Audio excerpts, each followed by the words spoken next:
Okay, कैसे हो तुम? सब ठीक? हाँ हाँ सर, बढ़िया ही। बढ़िया है। तो हम लोग 3D कर रहे थे ना, 3D में आज थ्योरी खत्म हो जाएगा तो प्रॉब्लम्स बचेगा।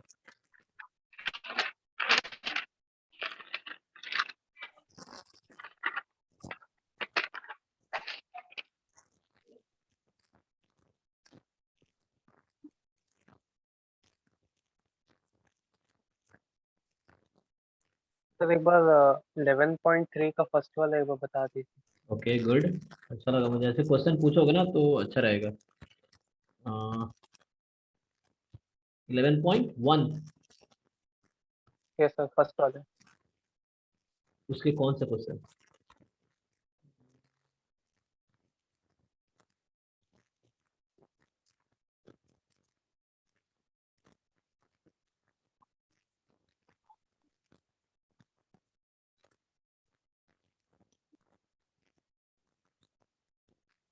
Okay, first question.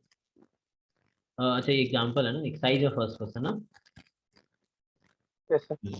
क्या बोला है? If a line makes angles 90 degree, 135 degree, 45 degree with x, y and z axis respectively, find its direction cosine। तो तुम्हें याद है डायरेक्शन कोसाइन की डेफिनेशन क्या है? First definition.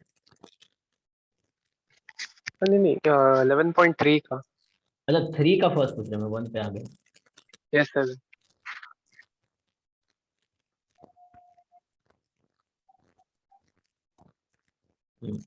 ये फर्स्ट वाला। Yes sir. In each of the following cases, determine direction cosines of the normal to the plane and the distance from the origin। Okay, तो नॉर्मल ओरिजिन से और distance origin से। Okay, good. So ये उस फॉर्मूले का application. तो मैं सॉल्व तो यहाँ पे भी कर सकते हैं हम। जैसे कौन से पार्ट करूँ मैं? सारे पार्ट एक जैसे हैं। तुम बताओ, 4 पार्ट हैं, कौन सा पार्ट करूँ? तो वही फर्स्ट वाला, z इक्वल टू 2। अच्छा, पहला। तो z इक्वल टू 2 है।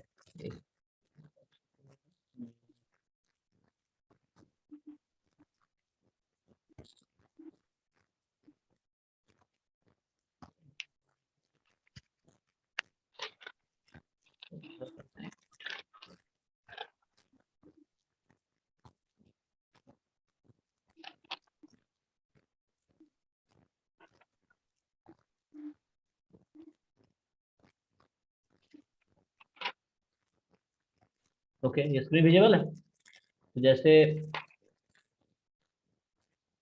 स्क्रीन दिख रहा है क्या जो मैं लिख रहा हूँ? यस सर, देख रहे तो z इज इक्वल टू 2 तुम्हारा प्लेन है। तो क्या करोगे?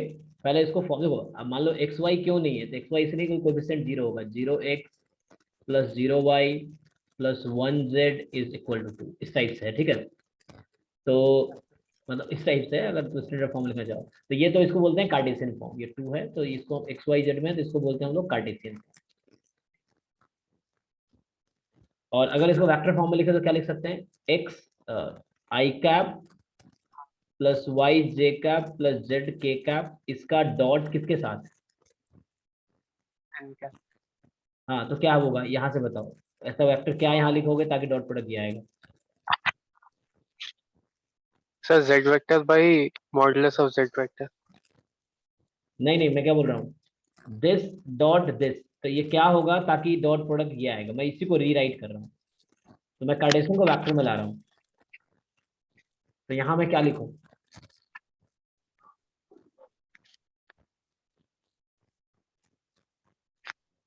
अच्छा, आई कैप 0 आई कैप प्लस 0 जे हाँ, कैप राइट प्लस राइट। 1 के cap. 0 i cap 0 j cap 1 k cap. Okay, तो ये नॉर्मल है जो तुम कह रहे थे, सही कह रहे थे। जैसे r dot n is equal to d, उस फॉर्मूले में मैं ला रहा था, ठीक है। तो ये उस टाइप से आ गए, इसको r बोलते हैं। ये n वेक्टर है यहाँ पे, और ये तुम्हारा 2 जो है, साइन चला था। तो r dot n is equal to d है। लेकिन जो फॉर्मूला हमारा था तुम्हें याद होगा, ऐसा था r dot n cap is equal to d। जब ये फॉर्मूला होता है तो उस केस में क्या होता है कि ये जो एन कैप है this is unit normal vector, vector from origin, ठीक है, फ्रॉम ओरिजिन। और ये जो डी है ये डिस्टेंस फ्रॉम ओरिजिन होता है, distance of plane from origin. मैं बोल रहा हूँ उसको ध्यान सुनो, लिख रहा हूँ वो समझ नहीं आएगा क्या लिख रहा हूँ ना। तो डी क्या है, distance from, distance of plane from origin, from origin, ठीक है। तो इस तरह से अब क्या है, अगर इसको एन कैप बनाना चाहोगे तो क्या होगा? सर वही N vector by modulus of N vector. तो ये एन तुम्हारा है, इसका मैग्नीट्यूड क्या आएगा, modulus? Sir K by modulus of K नहीं नहीं, इसका वेक्टर। मैग्नीट्यूड निकालो, इसका magnitude, magnitude of this vector, इसका मैग्नीट्यूड क्या होगा?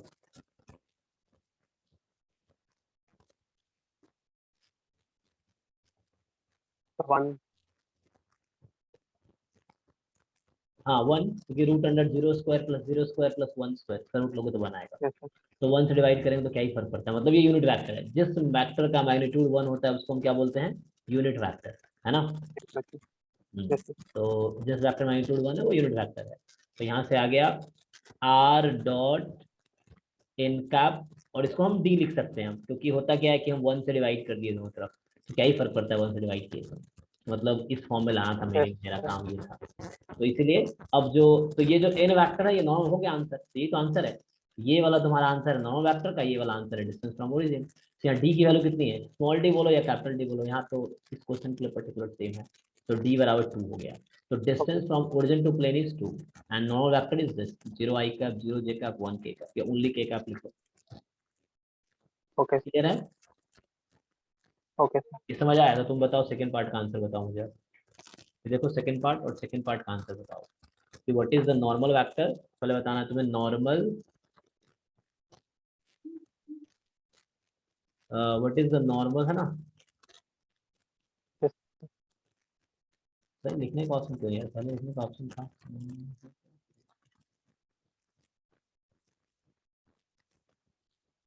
बताओ नॉर्मल क्या है और डिस्टेंस क्या है।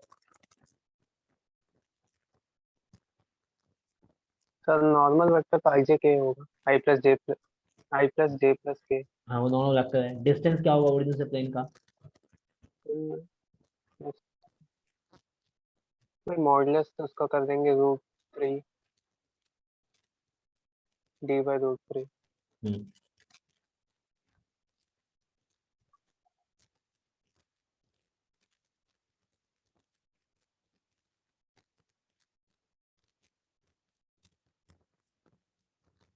सर उतना ही है, इतना। लाइक मतलब वो पहले R into N cap equal to D. हाँ हाँ मतलब वही है, लेकिन तुम मुझे बताओ कि वो एन कैप क्या है, वो डी क्या है, स्मॉल डी क्या है। Small D is the distance from origin to plane. Yes sir. तो वो स्मॉल डी क्या है वो?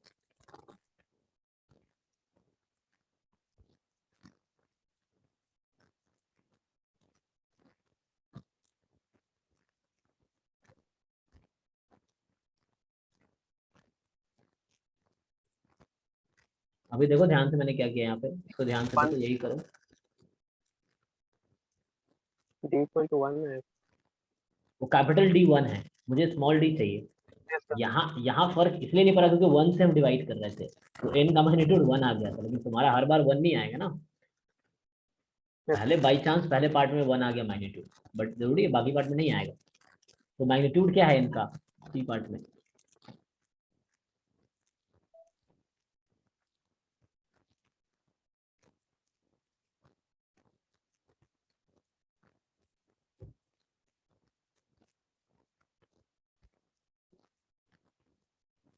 1/√3। हाँ तो मैग्नीट्यूड √3 यस। डिवाइड करोगे तो डी होगा 1/√3, ठीक है। तो तुमने सही कर लिया। फिर मैं एक बार तुम्हारा कॉन्फिडेंस से बता देता हूँ, कुछ नहीं है, X plus Y plus Z बराबर 1 है, ठीक है। तो ये होगा R dot I cap plus J cap plus K cap, this is 1। अब ये अभी जो फॉर्म है ये कुछ ऐसा है, R dot N is equal to D type का, ओके। ये है, ये इस टाइप का है। और मुझे क्या करना है, हमें इसको कन्वर्ट करना है R dot N cap is equal to D वाला, इस फॉर्म में लाना है। तो क्या करेंगे फिर, तो एन कैप, एन को एन कैप बनाने के लिए मॉड से डिवाइड करना पड़ता है, तो ये एन वेक्टर है, यस तो एन वेक्टर का मैग्नीट्यूड निकाल लेंगे जो कि √3 है, तो √3 से दोनों तरफ डिवाइड कर देंगे। तो आर डॉट ये आई cap plus J cap plus K cap, इसको भी √3 से डिवाइड करते हैं, और इक्वेशन है ना, ये इक्वेशन है, तो जो करेंगे बोथ साइड, है ना, dividing both side by √3, yes इस तरह से, तो दोनों तरफ डिवाइड किया ताकि बैलेंस हो जाए। तो आर डॉट, और ये वाला जो है इसको बोलते हैं एन कैप, और ये स्मॉल डी हो गया।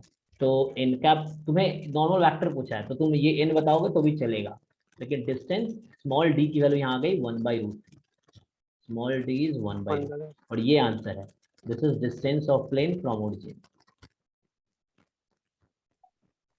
Okay, distance of plane from origin. और ऐसे कैपिटल डी यहाँ 1 था, कैपिटल डी वाज 1, तो हमें डिस्टेंस जब निकालना है ओरिजिन से प्लेन का, तो दैट इज स्मॉल डी, तो small D is this, okay. तो यस सर अब क्या है,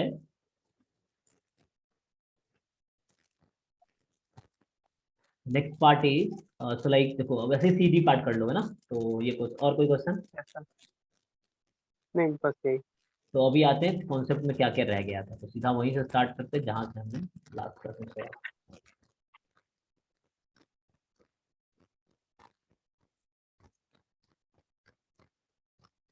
तो ये हमने एंगल किया था नहीं, और यहाँ पे क्या है, कोप्लेनिटी, यहाँ से करना था, लास्ट क्लास हमने ये किया था, ठीक है ना, एक ही कॉन्सेप्ट किए थे लास्ट क्लास। यस ये दो प्लेन है, उसके इंटरसेक्शन से तीसरा प्लेन निकालना है, तो पहला प्लेन प्लस लैम्डा टाइम दूसरा प्लेन, लैम्डा निकालने के लिए कोई ना कोई कंडीशन दिया होगा क्वेश्चन।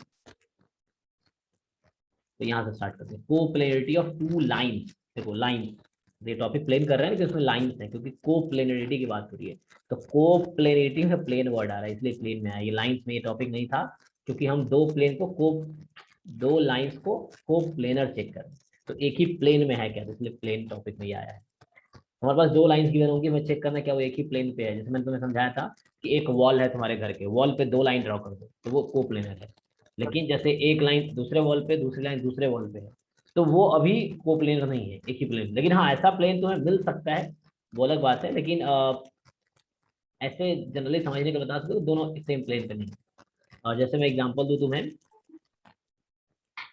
जो स्क्यू लाइंस होते हैं, स्क्यू लाइन, तो याद है स्क्यू लाइंस मैंने बताया था क्या होता है, याद है, बताओ तो यस सर क्या था। मतलब जो पैरेलल भी नहीं है इंटरसेक्टिंग भी नहीं पैरेलल भी नहीं, इंटरसेक्टिंग भी नहीं है, पैरेलल भी नहीं, इंटरसेक्टिंग भी नहीं है, राइट।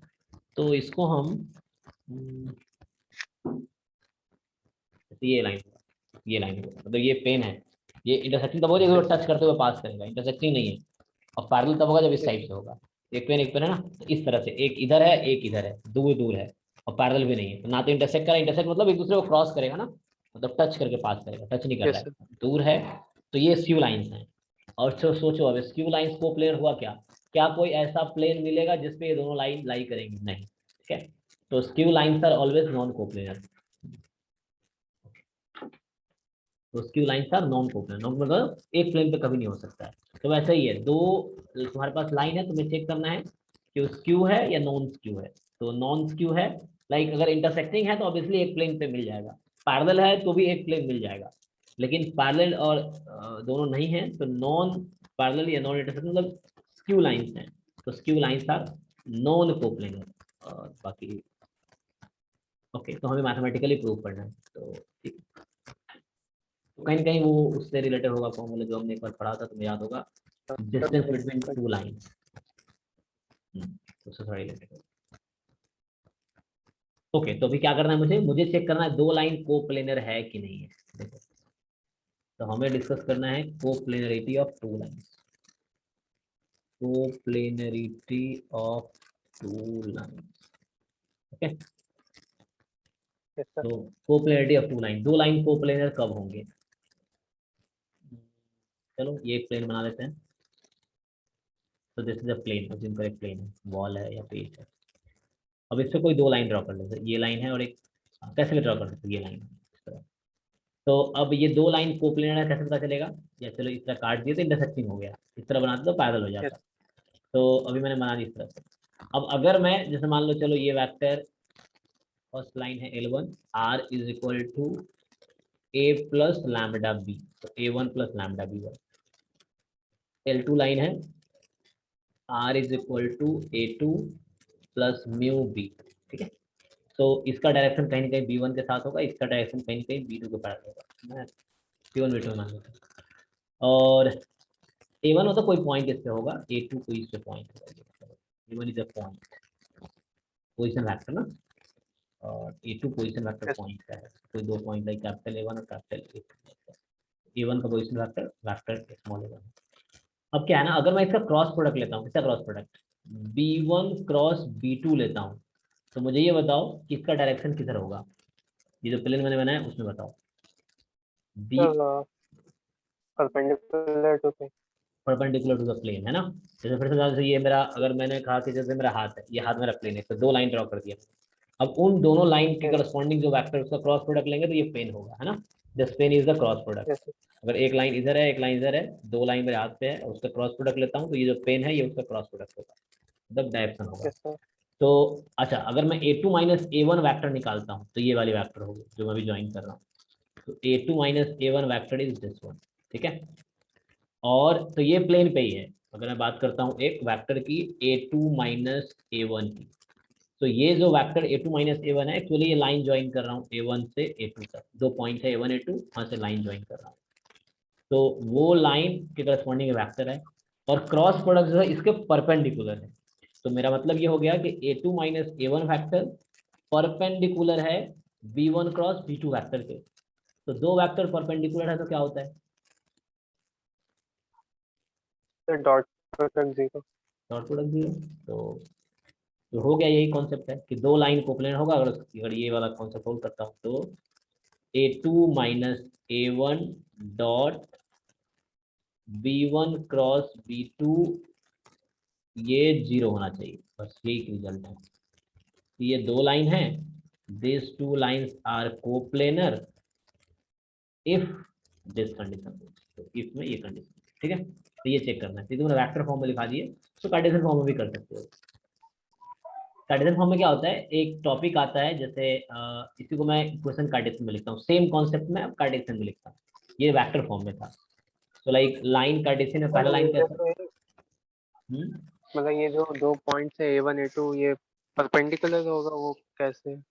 हाँ एक मिनट, A1 पॉइंट है उस लाइन पे, पहले लाइन पे, A2 Yes, पॉइंट है दूसरी लाइन पे, दोनों लाइन एक ही प्लेन में है। तो हमने उन दोनों पॉइंट को ज्वाइन किया, इस पॉइंट को A1 A2 पॉइंट को ज्वाइन किया।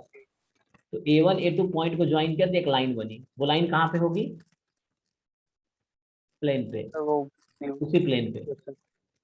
तो ये जो A1 A2 पॉइंट है, या AB पॉइंट ले लो, A1 की जगह A A2 की जगह B।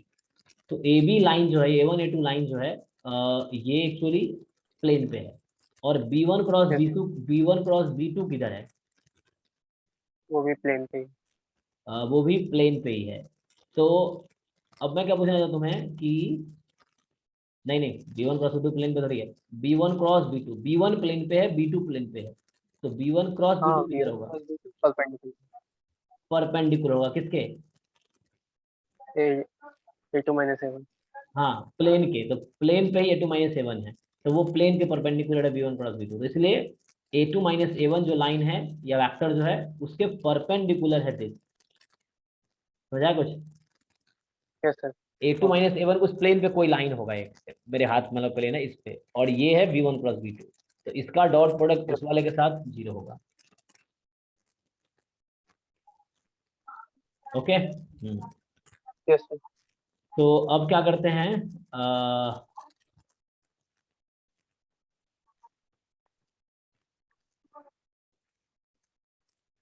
तो ये कॉन्सेप्ट है। ओके, एक और तरीका है, ठीक है, मैंने कार्टेशियन बता दिया। तो L1 लाइन कार्टेशियन में कैसा दिखेगा, x minus x1 upon A1, y minus y1 upon B1, z minus z1 upon C1।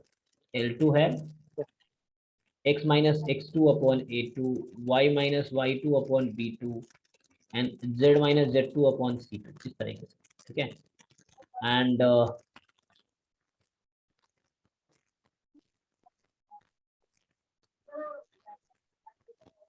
क्या करना है, यहाँ से देखो, अब तुम रिलेट कर पाओगे ना डेफिनेशन को। ये इस लाइन के करस्पॉन्डिंग वेक्टर इक्वेशन था r बराबर a1 प्लस लैम्बडा b1, और इसके करस्पॉन्डिंग थी r बराबर a2 plus mu b2। Okay, इस तरह से है। तो ये जो a1 होता है ये इधर है x1 y1 z1, ये जो b1 है इधर होता है a1 b1 c। ये जो a2 वेक्टर है ये इधर है x2 y2 z2, और ये b2 वेक्टर वो इधर है a2 b2 c। ओके, अब क्या है कि हमें क्या करना है, कोप्लेनर चेक करना है ना। तो मैं मतलब कॉन्सेप्ट बता ही दिया हूँ, बस इसको कार्टेशियन फॉर्म में फॉर्मूला लिखना है। देखो होता कि हमने क्या पीछे कंडीशन लिखा है, a2 minus a1 dot b1 cross b2 is equal to 0। तो वेक्टर फॉर्म में फॉर्मूला है, इसका कार्टेशियन फॉर्म में लिखोगे तो क्या होगा, तो ये एक्चुअली डिटर्मिनेंट होता है। अब a2 माइनस a1 एक वेक्टर है, तो यहाँ पे a2 जो है पॉइंट है x2 y2 z2, या अगर स्मॉल a2 वेक्टर लिखूंगा तो वो तुम्हारा कुछ इस तरह से हो गया x2 i cap plus y2 j cap plus z2 k cap. a1 एक पॉइंट है x1 comma y1 comma z1, तो यहाँ जो तुम्हारा ये a1 दिख रहा है पॉइंट, ये वही है x1 y1 z1। ये जो a2 पॉइंट दिख रहा है ये x2 y2 z2 है। स्मॉल a1 वेक्टर है x1 i cap plus y1 j cap plus z1 k cap. Small a2 vector है x2 i cap plus y2 j cap plus z2 k cap. Okay, अभी क्या है इस तरीके से। तो मैं क्या करना चाह रहा हूँ यहाँ से, तो रिलेट करते हैं। जो हमारा वहाँ a1 वेक्टर है वो कुछ और है, ये x1 i cap y1 j cap z1 k cap. a2 vector है x2 i cap y2 j cap z2 k cap. और फिर b1 वेक्टर है a1 i cap b1 j cap c1 k cap. And b2 vector है a2 i cap b2 j cap c2 k cap. अब क्या करना है मुझे, क्या करना है, a2 माइनस a1 निकालना। बताओ a2 माइनस a1 क्या आएगा। x2 minus x1 plus y2 minus y1 plus हम्म, z2 minus z1 तो x2 और minus I plus j x1 i cap, फिर y2 minus y1 j cap plus z2 minus z1 k cap. Okay, इस तरीके से। तो अब क्या है कि अब देखो, एक मैं तुम्हें कॉन्सेप्ट बताता हूँ पहले, फिर आगे मैं कराऊंगा। कॉन्सेप्ट है स्केलर ट्रिपल प्रोडक्ट का, स्केलर ट्रिपल प्रोडक्ट। और ये ऐसा कहता है, इसका नोटेशन होता है a dot b cross c। जैसे वेक्टर जब पढ़ते हो ना तो पहला क्या पढ़ते हो, डॉट प्रोडक्ट, दूसरा पढ़ते हो क्रॉस प्रोडक्ट, तीसरा आता है स्केलर ट्रिपल प्रोडक्ट, चौथा आता है वेक्टर ट्रिपल प्रोडक्ट। सुना ये सुना। yes sir तो यह है स्केलर ट्रिपल प्रोडक्ट। तो स्केलर नाम इसलिए है क्योंकि b क्रॉस c वेक्टर है, a एक वेक्टर है, और इन दोनों का जब डॉट प्रोडक्ट लेंगे तो एट द एंड मुझे स्केलर मिलेगा। तो लास्ट क्वांटिटी जो मिलेगी फाइनल वो स्केलर होगी, इसलिए नाम है स्केलर ट्रिपल प्रोडक्ट। तो इसका फॉर्मूला क्या होता है, इसका फॉर्मूला होता है डिटर्मिनेंट। अब मान लो ए वेक्टर है तुम्हारा x1 i cap y1 j cap z1 k cap, और जिम करो बी वेक्टर है तुम्हारा x2 i cap y2 j cap z2 k cap, और सी वेक्टर है x3 i cap y3 j cap z3 k cap. ये formula बता रहा हूँ बस। सो वेयर जो ए वेक्टर है वो हमारा ऐसा है x1 i cap y1 j cap z1 k cap. B vector है x2 i cap y2 j cap z2 k cap. C vector है x3 i cap y3 j cap z3 k cap. Okay, इस तरीके से। तो ये formula होता है। अब यही फॉर्मूला तुम यहाँ लगा सकते हो। क्या कंडीशन था वहां पे, हमारा कंडीशन था कि two lines are coplanar if, ये था ना कंडीशन, a2 माइनस a1 ये एक वेक्टर है, ठीक है, डॉट b1 दूसरा वेक्टर है और b2 तीसरा वेक्टर है। तेरा थ्री वेक्टर है, समझ आ रहा है। yes one vector this, second vector, third vector. तो a dot b cross c वाला फॉर्मूला यहाँ लग जाएगा। तो ये इक्वल टू yes 0 था, इसका मतलब है अब तुम a2 माइनस a1 के कॉम्पोनेंट्स बताओ। a2 माइनस a1 वेक्टर के कॉम्पोनेंट यहाँ पे x2 minus x1 y2 minus y1 yes z2 minus. यहाँ होगा तुम्हारा x2 minus x1, y2 minus y1, z2 minus z1। और b1 वेक्टर कंपोनेंट क्या है? तो b1 कंपोनेंट ये हो गए A1 a1 B1 b1 C1। c1, a1 b1 c1। और यहाँ से a2 b2 c2 है ना। Yes sir. तो a2 b2 ये फॉर्मूला हो गया कार्टेशियन फॉर्म में। तो वेक्टर फॉर्म में ये वाला याद रखो या कार्टेशियन बात कोई एक याद रखो काफी है, दूसरा तुम कन्वर्ट कर दो। Okay sir.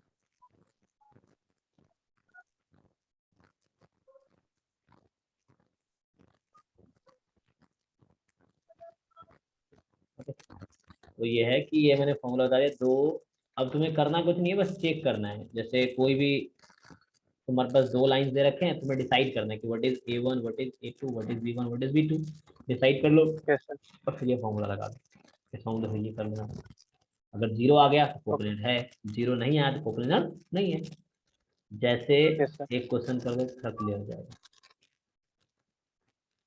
यही मैं जो बता रहा था ये है, जैसा यही क्वेश्चन है। तो एग्जांपल तुम देख के कर लोगे, एक साइज में आते हैं सही है ना। ये तुम्हें कार्टेशियन फॉर्म में दिया लाइन, तो उससे कोई बात यस नहीं। सर। तुम a1 वेक्टर डिसाइड करना है, a2 वेक्टर डिसाइड करना है, b1 वेक्टर डिसाइड करना है, b2 वेक्टर डिसाइड करना है। Yes sir. तो अभी क्या करते हैं, एक एक साइज को बढ़ाते हैं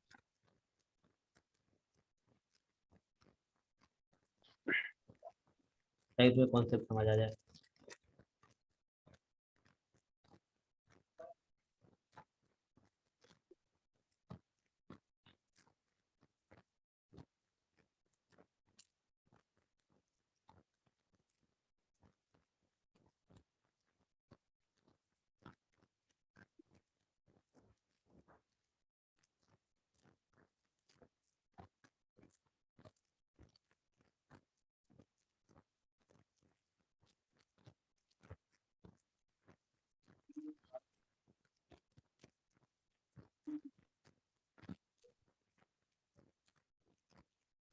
जैसे मान लो यही क्वेश्चन है, तो चेक करना है कि वो कोप्लेनेट है कि नहीं। इसमें क्या बोला, पैरेलल परपेंडिकुलर चेक करना, तो इजी है बता दूंगा। तो इसमें क्वेश्चन पे दिया ही नहीं साइज, ठीक है ना। ओके। कोप्लेनेट वाला क्वेश्चन दिया ही नहीं। तो चल वो एग्जांपल वाला ही करके देख लो, मतलब कर लोगे, तुम्हें समझ आ गया कैसे करना है। Yes sir. Yes sir. तो मतलब a2 minus a1 dot b1 cross b2 check करना है, जीरो आ रहा नहीं आ रहा। जीरो आ गया तो कोप्लेनेट है, जीरो नहीं आया तो कोप्लेनेट नहीं। ठीक है। Yes sir. ओके।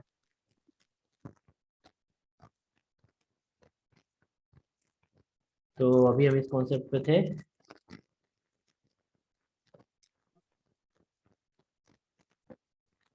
कोप्लेनर वाले पे कि दो लाइंस दिया है, चेक करना है कोप्लेनर है कि नहीं। तुम इसको जो कॉन्सेप्ट मैंने कराया उस पर करना होगा। इसने सीधा ये फॉर्मूला फिट कर दिया, ये वाला जो किया ना हमने। x1 y1 z1 एक पॉइंट है यहाँ से उठा लेगा, x1 y1 z1, x2 y2 z2 यहाँ से आ जाएगा, फिर a1 b1 c1 नीचे है, a2 b2 c2 डिनोमिनेटर में है। ओके।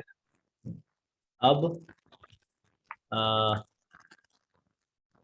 और next concept, angle between two plane. तो ये बहुत इजी है, जैसे टू लाइंस का था कि b1 b2 के बीच का जो एंगल होगा वही एंगल लाइंस के प्लेन बीच का होगा। तो, लाइन का। मतलब अब प्लेन में भी वैसे ही है, जो नॉर्मल के बीच का एंगल होगा वो प्लेन के बीच का एंगल होगा। तो कॉन्सेप्ट है angle between two plane. Yes sir. क्या होगा,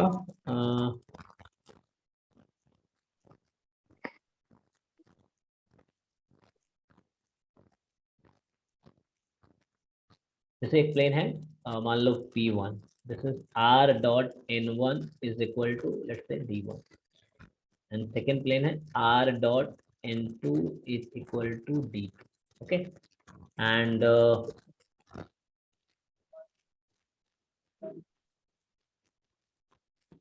देखो होगा क्या, जो दो प्लेन है उसके बीच का एंगल निकालना। तुम थोड़ा इसको मेंटली सोच सकते हो, मतलब फिगर बना के कि दो प्लेन के बीच का वही एंगल होगा जो उसके नॉर्मल के बीच का एंगल होगा।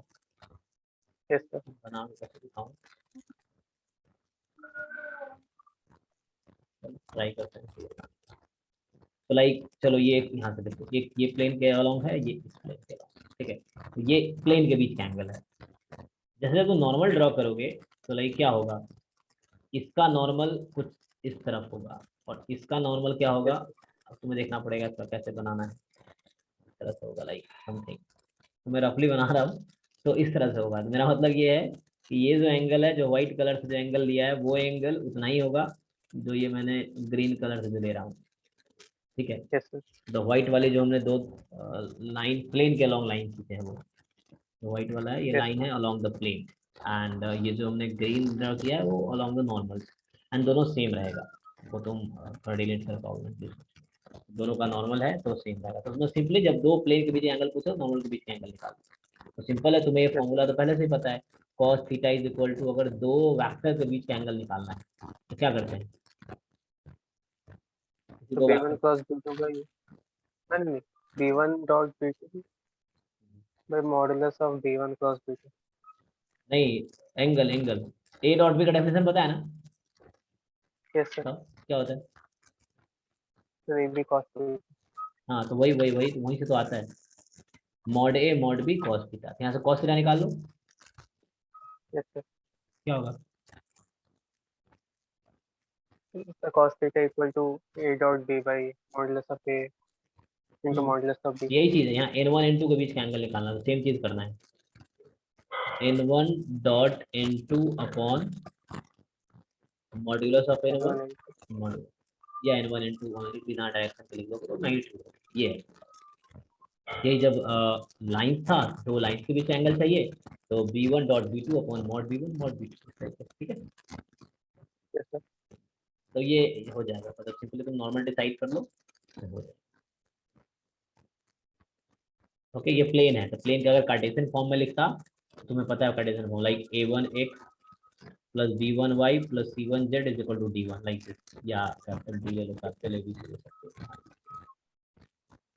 And a2x b2y c2z is equal to d2।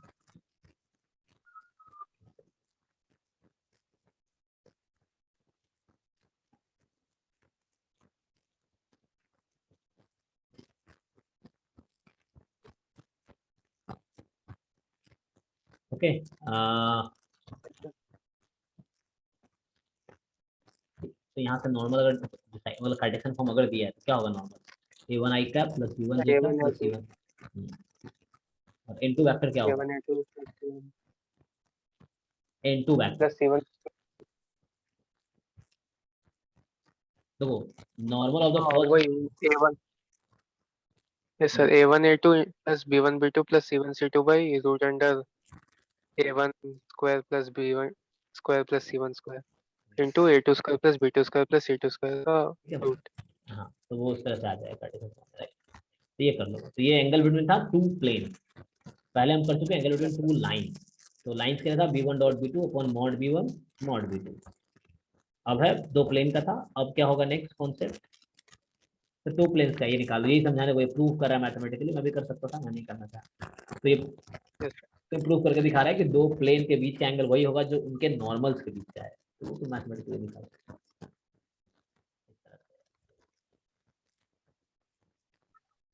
अच्छा देखो, जब क्या है दो प्लेन परपेंडिकुलर है, मतलब दो वेक्टर परपेंडिकुलर है, तो क्या होता है,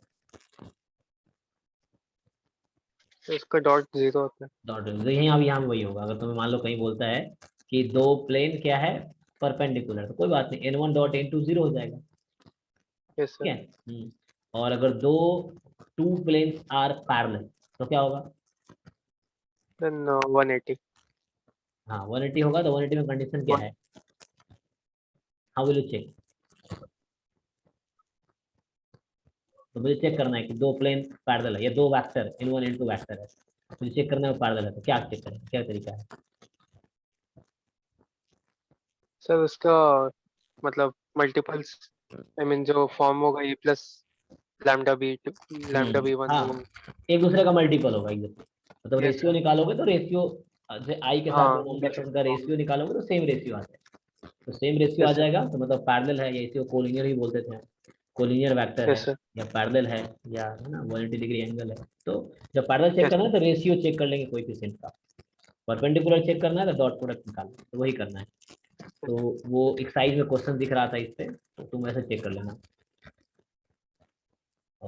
मैं बोला find the angle between two plane, तो बहुत इजी है फॉर्मूला लगाना। अब नेक्स्ट कॉन्सेप्ट है distance from of a point from a plane. अब एक पॉइंट है, उसका डिस्टेंस प्लेन से निकालना है तुम्हें। नेक्स्ट कॉन्सेप्ट क्या है? Distance of a point from a plane. Distance of a point from a plane, like suppose हमारे पास कहीं पे एक प्लेन है और एक पॉइंट है, तो इसका डिस्टेंस निकालना है किसी को, ठीक है। तो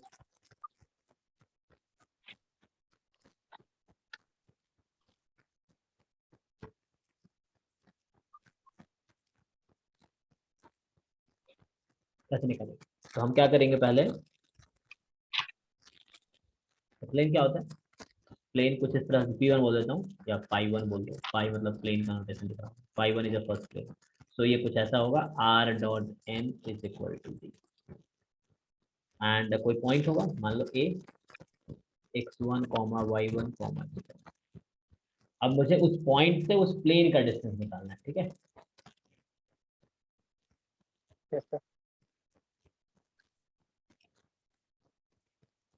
तो मतलब पॉइंट से प्लेन का डिस्टेंस मतलब क्या है? Perpendicular distance, cut off perpendicular distance. तो हम Yes, sir. मैग्नीट्यूड निकालेंगे किसका?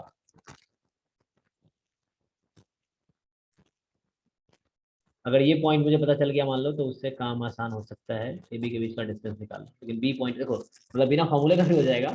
तुम पहले वो पॉइंट ढूंढोगे कौन सा है, फिर पॉइंट से पॉइंट का डिस्टेंस आ जाएगा। इसको बोलते हैं फुट ऑफ परपेंडिकुलर। जो बी है ना, उसको क्या बोलते हैं? Foot of perpendicular.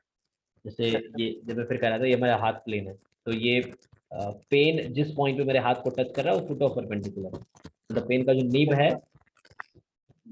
जिस पॉइंट पे टच कर रहा है प्लेन को, वो पॉइंट ऑफ उसको बोलते हैं फुट ऑफ परपेंडिकुलर। तो इसका कोऑर्डिनेट ऐसा था, L D M D N D, उस समय स्टार्टिंग में था ये।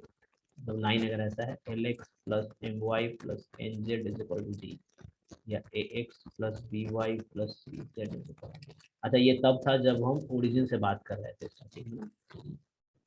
Yes, sir. हम ओरिजिन से नहीं, इन जनरल बात कर रहे हैं।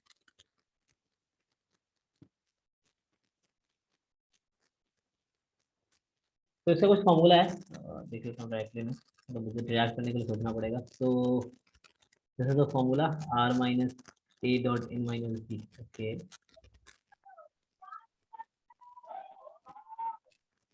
ए डॉट इन माइनस बी,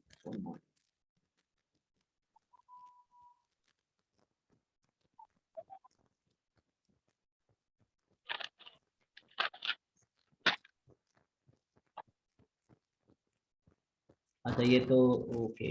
ये एक्चुअली स्ट्रेट लाइन में तुम्हें अगर याद हो, तो याद दिलाता हूँ तुम्हें, अगर याद हो। जैसे कोई पॉइंट है ए, जिसका कोऑर्डिनेट है x1 कॉमा y1, और ये है लाइन, प्लेन नहीं, लाइन, अभी लाइन की बात कर रहा हूँ। लाइन जो स्ट्रेट लाइन जो तुम पढ़े होगे पहले, 2D वाला।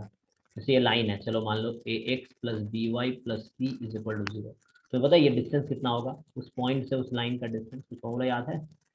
इस पॉइंट से x1 y1 से इस लाइन का डिस्टेंस कितना होगा?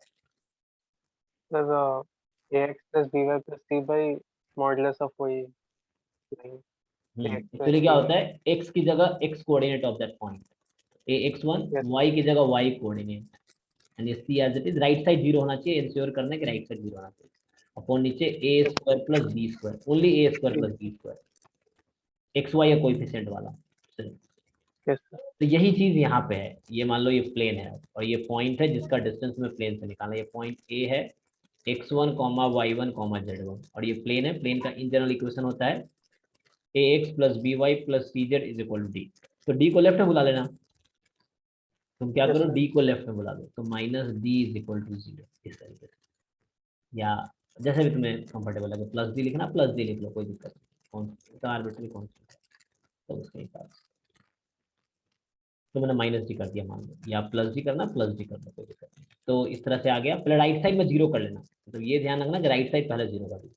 तो अब क्या होगा, distance, what is this distance, तो दिस डिस्टेंस डी बोल देता हूँ, d is a x one plus B y one plus C z one plus d मैंने लिया है, तो d upon root under a square plus B square plus c square plus d square इसका, ठीक है। तो डी स्क्वायर है।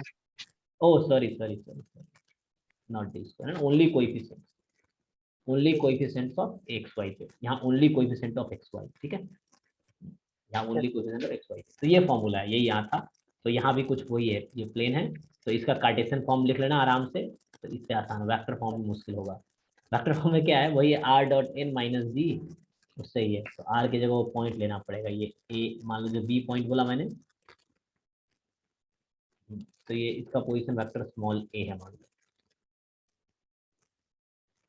तो अगर ये डिस्टेंस निकालना है तो वेक्टर फॉर्म, कार्टेशियन फॉर्म में ये ऐसा है, ये प्लेन है a x plus B Y plus C Z is equal to t, तो राइट साइड जीरो बनाना था, जीरो कब बनेगा, जब वो लेफ्ट में आ जाएगा वो माइनस सी, तो ऐसा हो जाएगा a x one b y one c z one minus d मैं इसलिए ले रहा हूँ क्योंकि यहाँ डी राइट साइड में लिया है, पीछे मैंने इधर लेफ्ट साइड नहीं ले लिया था, तो वो उससे कंफ्यूज मत होना, बस हमने राइट साइड जीरो बना देना है, बस ये ध्यान रखना, राइट साइड जीरो कब बनेगा, अब डी लेफ्ट में आएगा, upon root under a square plus B square plus c square, ये हो गया।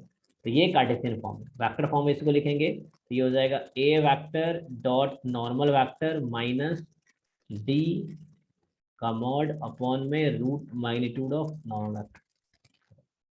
तो ये याद करने से अच्छा है, मैं फिर से लिख देता हूँ, डी क्या है, ए क्या है, जिस पॉइंट से डिस्टेंस निकालना है उसका पोजीशन वेक्टर है, a dot normal of the plane minus d, d जो राइट में लिखा है इसलिए माइनस डी कर रहा हूँ, अपॉन मैग्नीट्यूड ऑफ एन।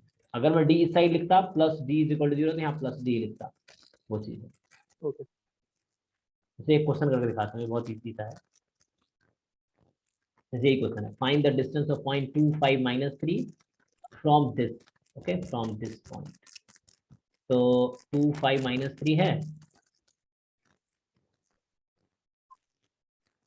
तो पॉइंट है 25 माइनस 3,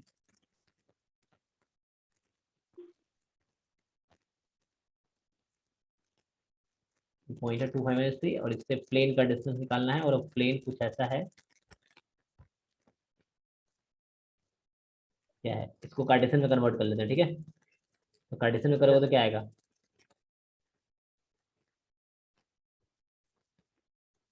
तो ये हो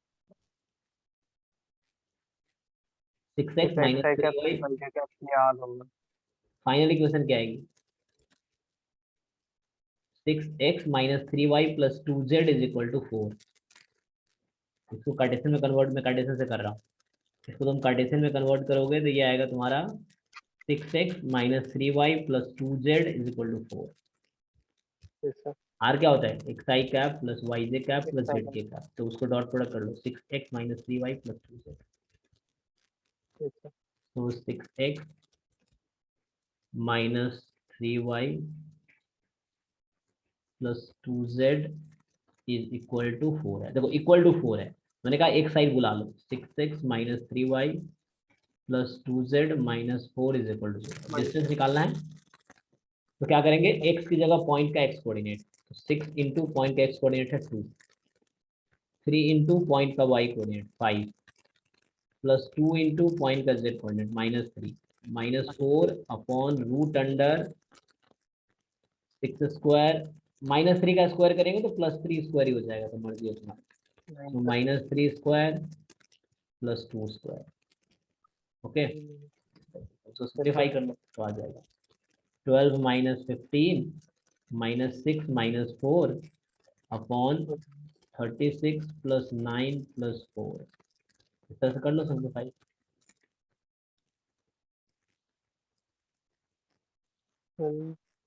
13 अपॉन आएगा 7, माइनस मॉड ले लिया, तो मॉड था ना 13 अपॉन 7 इज द आंसर, इसका क्या आया, मतलब उसने वो वही किया है, a dot n minus d upon mod n, बात वही है।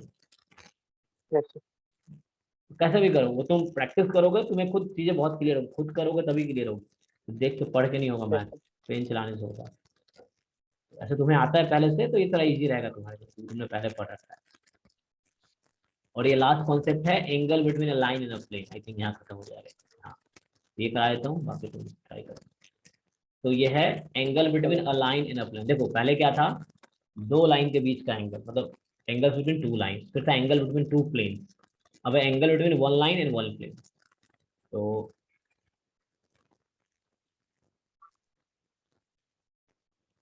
angle between a line and a plane, okay। yes sir, तो angle between a line and a plane, तो लाइन मान लो, चलो L ले लेते हैं, R is equal to a plus lambda b, और प्लेन ले लेते हैं R dot n is equal to d. तो इसको L को अगर कार्टेशियन फॉर्म में लिखोगे तो x minus x one upon a one, y minus y one upon b one, and z minus z one upon c one. And R है तुम्हारे पास, ये n है ना, तो ये कुछ ऐसे लिख देते हैं, a x plus B Y plus C Z is equal to d, okay. तो अब क्या होगा, a x plus B Y plus C Z is equal to d, ये मतलब कार्टेशियन वेक्टर दोनों लिख दिया। yes sir, तो दीज टू आर सेम, ये सेम है, और फिर ये दोनों सेम, ये प्लेन है P।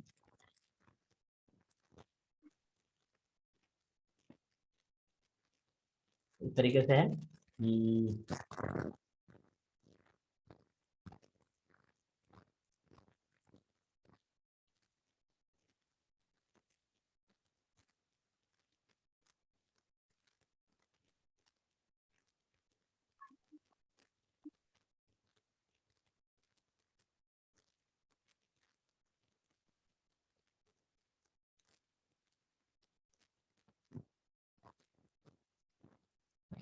क्या करना है हमें, एंगल निकालना है, एक लाइन में प्लेन का है। तो जिन पर जैसे ये मान लो एक प्लेन है, ठीक है, और कोई लाइन है जो इसको क्रॉस कर रही है, तो लाइक चलो यहाँ नीचे से स्टार्ट हो रही है, सपोज ये लाइन इधर से निकल रही है बाहर, ठीक है, तुम्हें दिख रहा होगा बीच से ये क्रॉस कर रही है। और तो प्लेन पे, जैसे प्लेन है तो प्लेन के अलॉन्ग मान लो कि चलो इधर ले लेते हैं, तो ये एंगल निकाल लेते हैं। ये प्लेन के अलॉन्ग मैंने एक लाइन लिया है, और वो लाइन है रेड वाली लाइन है, ठीक है ना, और ये व्हाइट क्या है, प्लेन yes के sir, अलॉन्ग हमने वो लिया है। तो ये थीटा निकालना, लेकिन हमें क्या पता होता है प्लेन पे, हमें क्या पता होता है, इस प्लेन के इक्वेशन में हमें क्या पता है, नॉर्मल पता है, हमें क्या पता है, no, ये जो व्हाइट वाली मैंने ड्रॉ की है, ये व्हाइट ये नहीं पता मुझे, ये व्हाइट ये नहीं पता है मुझे, लेकिन मुझे yes क्या sir, पता है, मुझे नॉर्मल पता है प्लेन का, ये एन वेक्टर है, तो ये मुझे पता है, कैपिटल एन लिखो या स्मॉल है, तो हमें नॉर्मल को यूज करना पड़ेगा।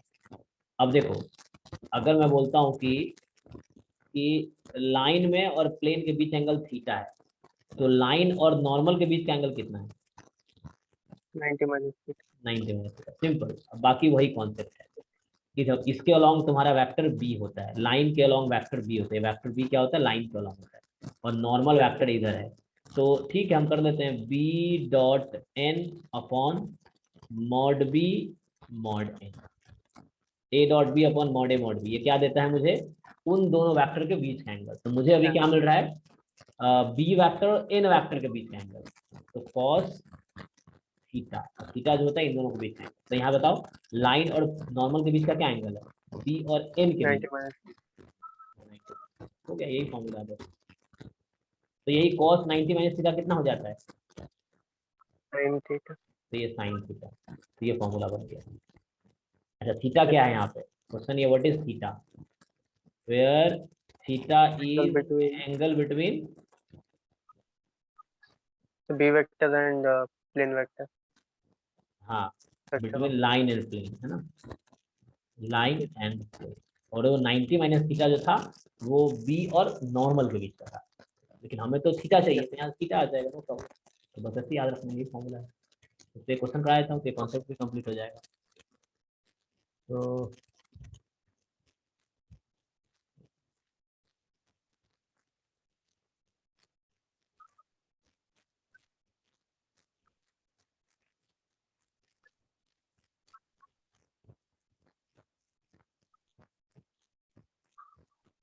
तो चलो एक क्वेश्चन कराया तो इजी हो जाएगा तुम्हारा। तो एग्जाम्पल तुम करना, मैं एक्सरसाइज कराया था। एक्सरसाइज तो होगा कि एंगल बिटवीन लाइन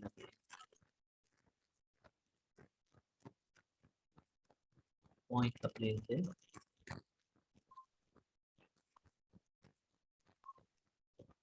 तो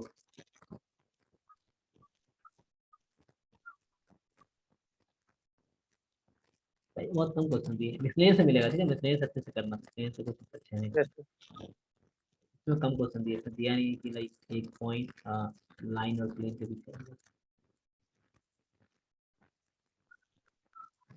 तो एक वो एग्जाम्पल वाला ही कराया था, जैसे यही एग्जाम्पल देख रहे थे, क्या बोला है, find the angle between line, line है x+1, अच्छा ये कार्टेशियन फॉर्म में लिख रहा है, कोई बात नहीं। तो x+1 upon 2 equal to y/3 इक्वल Then टू z-3/6। ओके, ये हो गया। एंड ये लाइन है, प्लेन है 10x 2y 11z, 10x + 2y - 11z = 3। Okay, तो एक लाइन है, एक प्लेन है, पहले हमें क्या डिसाइड करना, मुझे पहले बी डिसाइड करना, बताओ बी वेक्टर क्या है यहाँ पे। नीचे वाला 2i का प्लस 3j का प्लस 6k का। और एन वेक्टर क्या है, नॉर्मल, नॉर्मल 1i कैप नहीं 10 माइनस 10 है, 1i कैप। 10 2 - 11, हाँ into 11 वो x1 y1 z1 था, जो कि वो ए yes sir वेक्टर था, अगर तुमसे ए पूछता तब वो point आता। ये एन, एन मतलब yes प्लेन में नॉर्मल, ये आर डॉट एन बराबर डी है।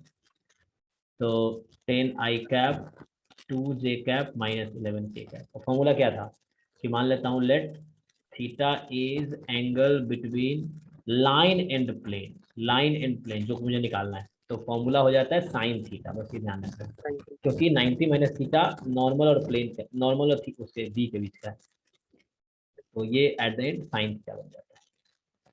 तो yes साइन थीटा बराबर b dot n upon mod b mod n. तो sir करो, बी डॉट एन निकालो, इसका डॉट प्रोडक्ट कर लो,